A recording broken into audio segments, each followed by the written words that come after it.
T-Mobile's under fire, more bad news for President Obama, and a controversial hobby for a Texas cheerleader. All of these stories and more coming up on The Rundown. All right, stand by. 10 seconds. Ready, camera, Talent. Ready, camera. And cue talent. 3, 2, 1. Record. Thanks so much for joining us. This is The Rundown, where we run down some of the big stories making headlines and also sit in awe of Tammy Bruce's Blazers. Joining us from Washington, D.C. is PJTV contributor Michelle Fields. And here in studio, sporting one of those Blazers, is the woman herself, Tammy Bruce. You can read her online at WashingtonTimes.com. Now it's time to get to the top of the rundown, and I'll go first.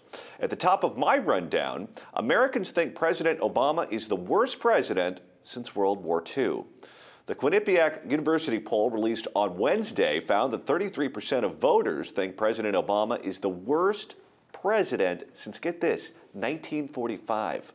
Former President George W. Bush came in at second worst with 28%. Dick Nixon was third with 8%. 45% of those polled said the U.S. would have been better off with Mitt Romney, that's a plurality, in the White House. The survey comes as the president continues to see his approval ratings plummet. And Tammy, this president has been smacked down time and time again this last week by the Supreme Court, but voters have never turned on Obamacare, and the Congress is certainly going after him. We had the Bo Bergdahl situation blow up in his face. We now have the immigration mess that's going on in the southwestern portion of the United States. This guy cannot get it right to save his life, can he? Well, no, and part of my column, which will be for the 4th of July, is how good news this is. I mean, what this tells you is I worry very often that the American people have given up, that they figure this is the new normal. This poll shows you that after 6 years of being pummeled by the media, of constantly being told by the mainstream media that Obama is good, that they know what they're doing, that they hide for him, that they support him, the American people still understand that this guy is a loser, that what this guy is doing is not good, that what we're experiencing is not the new normal. And they say, well, you know, always the current president always gets the bad numbers. Well, on the opposite side in the same poll, they have who is the best president? Well, it's that argument. If the current president's going to get the biggest numbers of any question that's asked, you'd think Obama would then be the best president also, you know, on the other end. No, that would be Ronald Reagan. Obama comes up at 8% as the loser, as the best president in the last 69 years. So the American people, I was heartened by this. It's fabulous news. It's horrible that we have to have this, but it tells you that the American people are listening. All right. Now, Michelle, there's only one possible response to this poll that I think the folks on MSNBC can have, and that's clearly that everyone polled is racist. Yeah, I mean, that's probably what their reaction is. But like Tammy said, this poll actually made me happy because it makes me realize that Americans are paying attention. They know that this country is going in a bad direction. And I think a lot of people are let down. You know, this was supposed to be, we elected, apparently, a professor of constitutional law. And yet we have a president now who has basically ripped up the Constitution. I mean, he's spying on Americans. He's trying to tell businesses what type of birth control they have to provide to employees. I mean, it's just ridiculous what we've experienced under this president. So this, to me, is not surprising, but it surprises me that there is such a large portion of the population who's actually paying attention and realizes that this is bad. There's one other point, too. When your numbers are this bad at this point in your second term, the voters know who you are, and they've made their determination of you. They don't change. They are where they are. Yeah, there's also a Gallup poll came out on Tuesday with 80% of Americans saying that corruption is now inherent in the federal government. 8 out of 10 Americans are saying this. That is also a good sign. And look, we can make the difference in November. We are responsible for this. Martians didn't drop these people in our laps. So either we're going to take care of business or we're not. All right, Tammy, you're up next. All right, well, at the top of my rundown, Facebook was using its own users for a psychology experiment in early 2012. Researchers used nearly 700,000 Facebook users as guinea pigs for a study on emotional contagion. Users were separated into 2 groups. One was subjected to a news feed of positive posts. The other was flooded with ones that were negative. The results found that emotions expressed by friends online influenced our own moods. I think that we could have told them about that on our own. Now, the study was published in the Proceedings of the National Academy of Science. Of course, people do studies all the time. And one of the ethics dynamics, especially, I'm in the PhD program at Claremont, where if you do any studies, if you want to do any kind of research, individuals are involved, people have to be informed. People, to some degree, there's a set of ethics that you have to sign. People have to, commit to a dynamic. They don't have to know all the details, but they have to commit to the fact that they understand that they're being studied. So the notion here is that people were experimented on without their permission. 4 months later after this, by the way, Facebook, that's when they changed their rules when it comes to what you agree to, 4 months later. And of course, this is a big deal in that the Facebook attitude, Sheryl Sandberg, now the second in command there, has come out and refuses to apologize. She says it wasn't necessarily handled well, but it was a perfectly okay thing to do because she says this is what companies do. Michelle, do you agree that this is just what companies do? No, not at all. If someone's going to be part of an experiment, they need to know. I mean, you're doing something that's altering their mood, and it's not. They haven't consented to it.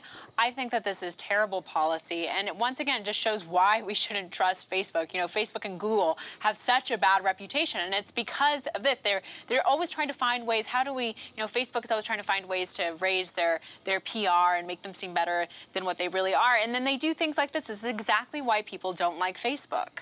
Well, this is, though, Johnny, an indication. We're seeing this in a generation of leadership. We see it with Obama and the generation of leadership in Washington, that privacy is meaningless, that what they want is what's going to prevail. Is this about new media, or is it about a generation where we all agree to go onto Facebook? Does that seem to give these people permission to do whatever they want to it? Well, here's what this is about. The $64,000 question, or I guess I should say the $64 billion question, is how do you monetize the internet? Right. And no one's been able to figure that out yet. Right. This is why newspapers are going Except Tammy bankrupt. Radio. Except for TammyBruce.com. Yeah, Outside of that, no right. one else has been able to do it. But newspapers are just closing up shop. They cannot make money. Radio stations that put online content cannot make money. You can have podcasts that have thousands, if not tens of thousands of listeners, and you can't make money. I'm told, I forget where I read it, but Adam Carolla has the most listened to podcast in the country, right. I believe. I don't think he's making money off of that. So you can bring eyeballs, and websites like Facebook, they get eyeballs, and they get lots of eyeballs, but they can't monetize them to the same degree that, say, NBC or ABC or CBS or Fox can. And once the companies, once Facebook or Google or whoever it is that's a tech genius figures out how to sell things to people online, the whole system that we know is going to be turned upside down, and these guys are going to make $1 billion. It might be about money to some degree, but John, isn't this also about, if you want to manipulate people, this is about emotional manipulations. Isn't this about elections? And we know, like Zuckerberg is all nuts about global warming. Isn't this about moving those, billions of people, hundreds of millions of people into a certain direction politically, perhaps? Well, it could be, but, it's more advantageous for them to learn how to manipulate people to get you to buy Tide soap or to get you to drink Coca-Cola instead of Pepsi. I mean, that's where the real money is. If you can make that kind of money, you don't need to worry about the election process. Michelle, is this about money, or is it about politics? What do you think? Because Zuckerberg's very involved with politics, and Sandberg, this is a generation that wants to have an influence. Is it money, or is it politics, or is it both? I think Zuckerberg is driven right now by politics. I mean, I think he wants to make money, but he has made so much money, and it seems as though he's trying, to dip his feet into the political sphere. He's trying to get involved in immigration and global warming. I think it's all about politics. Well, we're going to find out. At least the users of Facebook are unhappy. You've got to put your foot down. This is unacceptable, and it is not normal. And the users, the free market's going to make that determination. And you know what? You have to stop thinking of yourself as being a consumer with Facebook. You're the product. That's an excellent point. Excellent point to everyone watching. Yeah. All right, Michelle, what do you have for us? Okay, at the top of my rundown is another story involving Facebook. There's a push to ban a 19-year-old cheerleader from Facebook because she hunts endangered animals. 19-year-old Kendall Jones is a cheerleader from Texas Tech University. She's gained notoriety because of her Facebook page. She's posted numerous pictures of herself posing next to endangered animals that she's hunted. She has over 12,000 Facebook followers on her page, Kendall Takes Wild. More than 40,000 people have started an online petition asking Facebook to remove her page due to the graphic pictures of dead animals. You know, I'm not into hunting. I am not into these pictures that she's posted. It's not really something that I'm interested in. But to demand Facebook to take down her profile, I think, is going a bit far. What do you guys think? Well, she looks exactly like our friend Lauren Sivan. And I think people have been giving her the business online because they think it's her. Oh, no. So I feel very sorry for Lauren. Look, there was a guy who sat on a state commission here in California who had a picture taken of him hunting a mountain lion, or I think he shot the mountain lion. It was him next to the mountain lion in a different state. I think it was Utah, not California. And he was forced out because people went nuts over this. Yeah. The animal people see these pictures and declare you to be the enemy, and they find some way to get back at you, whether it's going through Facebook or going through your employer. These people mean absolute business, and they will go to any length necessary. I mean, some of them act like terrorists. Look, let me tell you, I think that what's better when you can make more social change, because I'm disgusted by what she does, and I find it cowardly. You put her out there like at that show, Naked and Afraid. You put her out there naked without a weapon with those animals, and let's see how brave this young woman is. It's pretty easy to sit there with modern technology and to take down an endangered animal. There's nothing fabulous about that at all. However, if we want to make social change and educate people about these issues, you don't. The left immediately wants to ban or censor. Right. And you saw some of the clips going by here on PJ right there with the comments. Shame her. We've got to shame people like this. We've got to make it not glamorous. We've got to make it disgusting so that people are ashamed in going to that. It's just like with pornography. You know, you don't, if you ban something, how is it that people can make a point of rejecting it? So short of threatening people, we've got to shame her out of it. There's actually like an argument that John Stossel always makes, is that if you care about endangered animals, you want there to be more of them, that it's actually good to hunt them and to make it a sport, because then there's an incentive to produce more of this said endangered animal, and so there are more of them, so they are no longer endangered. So there is an argument that maybe what she's doing is a good thing. Michelle, when they're still endangered, that argument doesn't work. So we're not to the point where that argument. I'm just saying, I don't like it. He's reaching the real libertarian, the real generally open framework is to let this occur. And maybe Facebook needs to institute a dynamic where pages have a warning, and then you have to approve to go in there so some little kids don't go in there and see it. Maybe they already have that established, but I think that might be one solution. You know, the animal rights people are a different brand of cuckoo, though, sometimes. I mean, they take it to the nth degree. With the PETA people throwing paint on crazy. people. That is crazy. You know, the animal liberation people, they blew up a car outside a researcher You don't have to be a terrorist, UCLA. though. Look, these are voiceless creatures, even more voiceless than children, who can at least say no. And at this point, when you're dealing with the voiceless who are being harmed, we can have advocacy that doesn't move into the insane, and that's what I'm all for. And you know what? What's wrong with duck hunt, right? Or you're shooting at ducks on the TV screen. There you go. See, or you go to the carnival and you got the water stream. All right.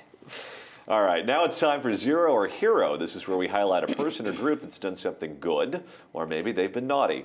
Tammy, you're up first. Well, here we go with money again, talking about that with Facebook. My zero is T-Mobile. That might be your cell phone company, right? Well, the cell company has been accused of adding hundreds of millions of dollars in bogus charges onto customers' accounts without their knowledge. This all began back in 2009 and was carried on until last year. The carrier placed unauthorized charges for third-party services on customers' mobile phone bills. The practice is called cramming. Federal Trade Commission filed a lawsuit this week in U.S. District Court against T-Mobile. So keep an eye on your phone bill. It wasn't stuff that T-Mobile was doing. They were allowing third-party people like psychics and horoscopes to add on like $9.99 onto your bill, when in fact maybe you weren't even taking those services. And T-Mobile was getting a pretty big cut of that $10. And the problem is, of course, is that the lawsuit says it was obvious that these charges were fraudulent. But T-Mobile, they argue, kept doing it because they were getting a lot of money. Well, and you know what? These bills are so complicated. You take a look at it. You're an educated person. You can't figure out what you're supposed to pay and what you're not supposed to pay. And it's not just for your cell phone company. Look at your cable bill. Look at your bill when you get a hotel room. And there's this charge and that surcharge and this service and that service. I mean, how are you supposed to figure it out? And even if you go paperless, and a warning about everyone who goes paperless, it means you get your email notice, still look at the statement. Don't think now that because there's no bill that comes in that there's nothing to see. And this is a warning. That's good advice. All right, my hero is NBA basketball legend Kareem Abdul-Jabbar. He made news recently when he wrote an essay about America's interest in soccer and what the World Cup means for our culture. Guess what? He's on Team Ann Coulter.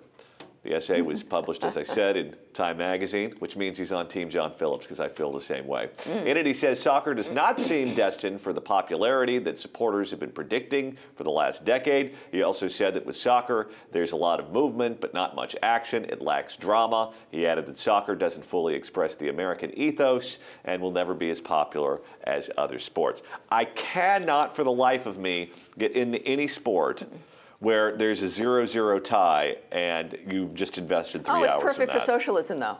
Everybody works really hard and nothing gets accomplished. And nobody gets anything. Well, this is why sometimes people bad. get bit, but that's what you got to hope for. Look, and the same thing with on the left. You go to Occupy, everything's gone to hell, nobody's got a score, and somebody's going to throw something at you or bite you. It's classic. All right, so no soccer. I'm on Team Skyhook. Yeah. With Kareem. There you go. All right, Michelle.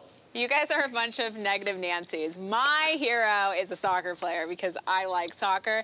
Goalie Tim Howard for the U.S. team, even though the U.S. team lost, Howard is being hailed as a hero. He had 16 saves in the team's final game when they lost to Belgium. That's more saves than anyone in 50 years and was named player of the game. And on Wikipedia, someone actually appointed him to Secretary of Defense of the United States. That post was taken down and fixed to show that Chuck Hagel is still the Secretary of Defense, and now there's a White House petition to try to make Tim Howard our Secretary of Defense. So I like soccer. Sorry, you guys don't. Well, let me just say, he should never have been in this position.